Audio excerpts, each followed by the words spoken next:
안녕하십니까, 홍기민 클럽입니다.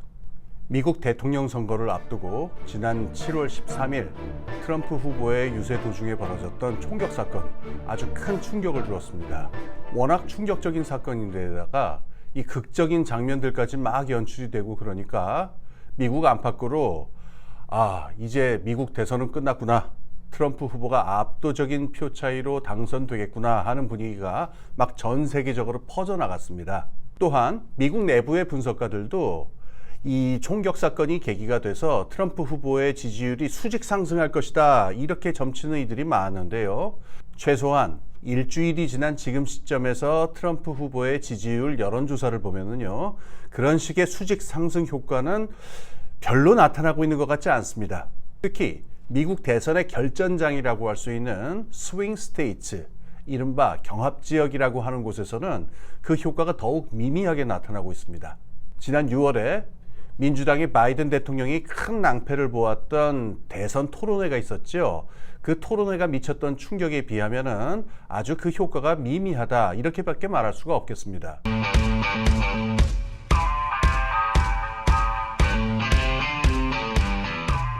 먼저 미국 CBS 방송에서 총격 사건 이후에 행한 여론조사로 지난 7월 18일에 발표된 숫자입니다. 7월 3일의 조사에서는 바이든 지지율이 48%, 트럼프 지지율이 50%였습니다만은 이번 조사에서는 바이든 지지율이 47%, 트럼프 지지율이 52%로 나타났습니다. 물론 이 조사에서 두 후보의 격차가 2%에서 5%로 크게 늘어난 것은 사실입니다만, 첫 번째, 사람들이 기대하는 것 같은 트럼프 후보의 지지율이 수직 상승하는 그런 일이 벌어진 것은 아닙니다.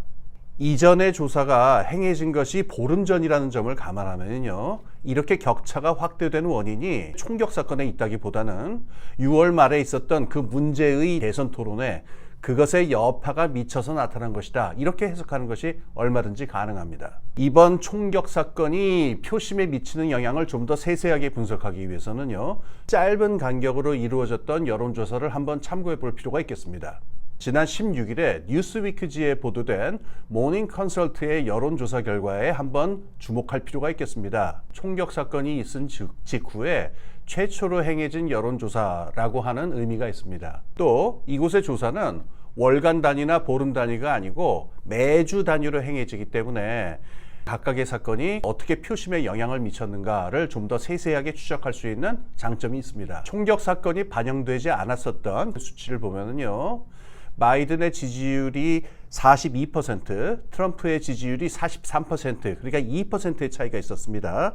그런데 총격 사건 이후인 이번 주에 발표된 여론조사를 보면은요, 바이든의 지지율이 45%, 그리고 트럼프의 지지율이 46%로 나타나서요, 오히려 격차가 1%포인트이지만 미미하게 줄어든 것으로 나타난 겁니다. 바이든이 오히려 트럼프를 추격하고 있는 형세로 나타난 것입니다. 이와 관련해서 주목해야 될 여론조사 결과가 또 하나 있습니다. 방금 제가 언급했던 CBS 방송에서 보도된 여론조사 결과인데요, 트럼프 후보가 암살 시도에 대해서 대처하는 모습을 보면서 표심에 어떤 영향을 받았는가, 그런 여론조사였습니다. 트럼프 쪽으로 마음이 기울었다라고 대답한 사람들 26%밖에 되지 않았습니다. 반면 전체의 3분의 2에 해당하는 사람들, 그러니까 67%의 사람들은요, 그 장면을 보면서도 자신의 표에 대한 결정에는 아무런 영향도 받지 않았다라고 답했던 것입니다.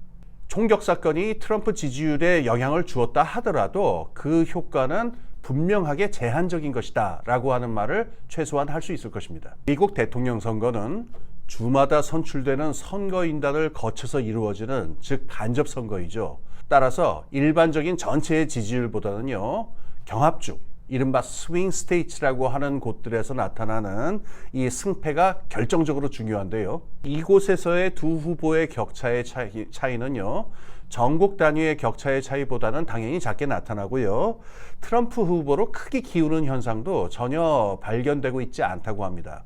영상을 보신 분들은 다 느끼겠지만 이렇게 정말 충격적인 사건이었죠. 그리고 어떻게 보면 영화보다도 더 영화 같은 사건이었는데요, 왜 그 사건이 현실의 표심에 미치는 영향은 이렇게 미미하게 나타나는 걸까요? 저는 지금 미국 정치가 워낙 극단적으로 양극화되어 있다라는 데에서 우선 원인을 찾고자 합니다. 미국 대통령 선거가 뭐 원래부터 그랬지만 특히 이번 선거에서는요, 양당의 지지자들이 절대로 상대방의 집권은 용납할 수가 없다라고 하는 적대감으로 지금 똘똘 뭉친 상태고요. 그 적대감을 이용해서 각자의 동원할 수 있는 모든 인원들을 지금 총집결해 놓은 그런 노력이 이미 완결된 상태다. 이런 느낌입니다. 좀 험하게 이야기하자면 양진영 모두가 지금 패싸움을 벌일 만반의 준비를 다 끝내놓았다. 이렇게 말할 수 있을 겁니다. 상황이 이렇기 때문에 설령 이번에 암살 미수와 같은 정말 충격적인 사건이 벌어진다고 해도요, 그것이 실제 표심의 이동에 미치는 영향은 이미 제한적일 수밖에 없는 상황이 되었다. 이렇게 볼 수 있다는 말씀입니다. 하지만 이번 사건이 결코 무시할 만한 미미한 사건이다. 이런 뜻은 전혀 아닙니다. 오히려 아주 중요한 분수령이 될 수 있습니다. 단, 그 결과가 트럼프 후보의 지지율로 나타나기보다는 조금 엉뚱하게 들릴 수도 있습니다만은 민주당 쪽에서 바이든 후보에 대한 사퇴 압력이 어마어마하게 높아가는 것으로 나타날 수 있다는 게 저의 생각입니다. 지금 민주당 진영에서는 지금 이 상태로는 반드시 필패다라고 하는 낭패감이 극도에 달하고 있는 것 같습니다. 이미 지난 6월의 대선 토론회 때 바이든 대통령은 아주 늙고 쇠약한 모습을 보여가지고 민주당 지지자들의 자신감을 크게 갉아먹고 아주 전체 사기를 낙담시킨 바가 있지요. 그런데 총격 사건 직후 트럼프 후보가 보여줬던 그 늠름하면서도 힘찬 모습을 한번 보십시오. 이 두 사람의 모습이 대조가 되지 않을 수가 없습니다. 민주당 내에서도 이 영향력이 아주 큰 사람들이 본격적으로 바이든에게 사퇴 압력을 넣기 시작했습니다. 왜냐하면 비단 대선 패배로 백악관을 트럼프 후보에게 넘겨주는 걸로 끝나지 않고 이게 찌나미처럼 또는 도미노처럼 상원선거, 하원선거에도 영향을 줘가지고 모든 부분에서 공화당에게 대패할 위험이 있다라고 하는 인식이 미국 민주당의 상원의원들, 하원의원들 사이에 지금 확산되고 있기 때문입니다. 지금 민주당 내에서 가장 큰 영향력을 가진 거물들이 슬슬 움직이면서 바이든 대통령에게 사퇴 압력을 넣기 시작했습니다.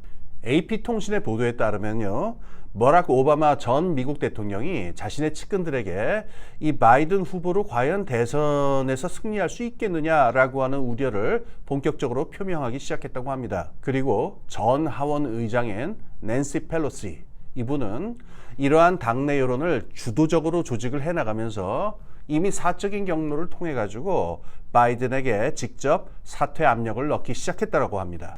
미국 민주당은 절대로 만만한 조직이 아닙니다.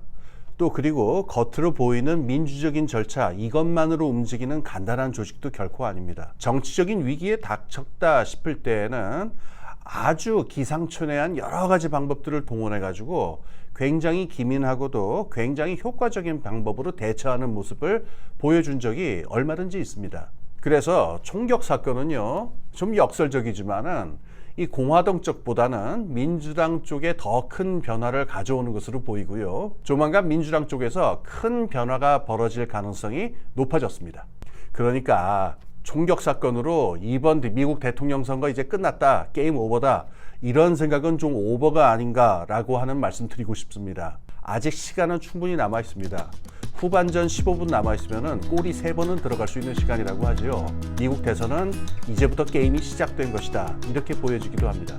이러한 역동적 변화를 저희 홍기빈 클럽도 열심히 계속 지켜보도록 하겠습니다. 그러니까 호시탐탐 스탠바이 홍기빈 클럽이었습니다.